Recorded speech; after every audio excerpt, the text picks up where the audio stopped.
Meus irmãos, vou gravar aqui um versículo que diz, na palavra do Senhor, Provérbio de Salomão, capítulo 7, versículo 26.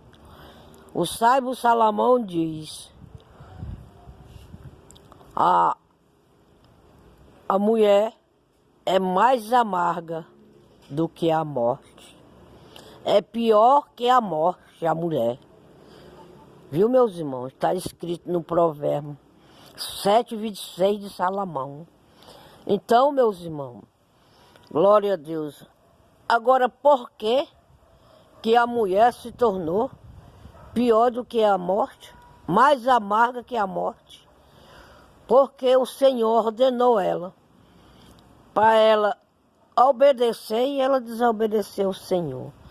Através da mulher, do pecado que ela agiu, da desobediência dela com Jesus, ela trouxe o pecado maligno, terrível, a qual, glórias a Deus, por causa da sua desobediência, ela trouxe amargura e é mais amarga que a morte, é pior do que a morte, é a mulher. Ela, na sua desobediência, trouxe o pecado da prostituição, o pecado da morte, o pecado do roubo. Viu, meus irmãos? Tudo isso trouxe a mulher.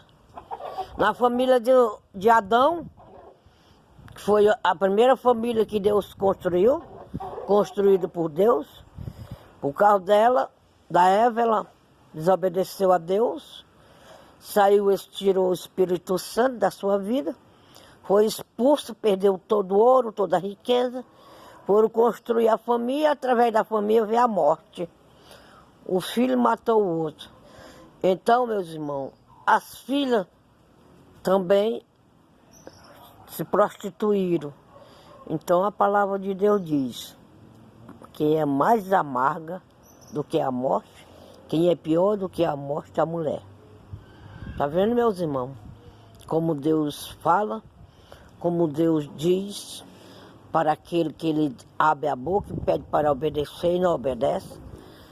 Através dela, e toda desobediência, construiu todo o pecado que Deus ia haver uma nação santa, trazer uma nação santa, uma nação pura, e ela desejou comer a fruta do mal, né? Para poder desobedecer o Todo-Poderoso. Então o provérbio diz, no capítulo 7, no versículo 26, provérbio de Salomão, que a mulher mais amarga é pior que a morte, por causa da desobediência com Deus, por causa de não obedecer o que Deus lhe mandou, o que Deus queria para ela, constituir ela em santidade, em sinceridade, em temor a Deus, e ela foi pecar contra o Altíssimo e se tornou a mais amarga, pior que a morte, é a mulher. Amém?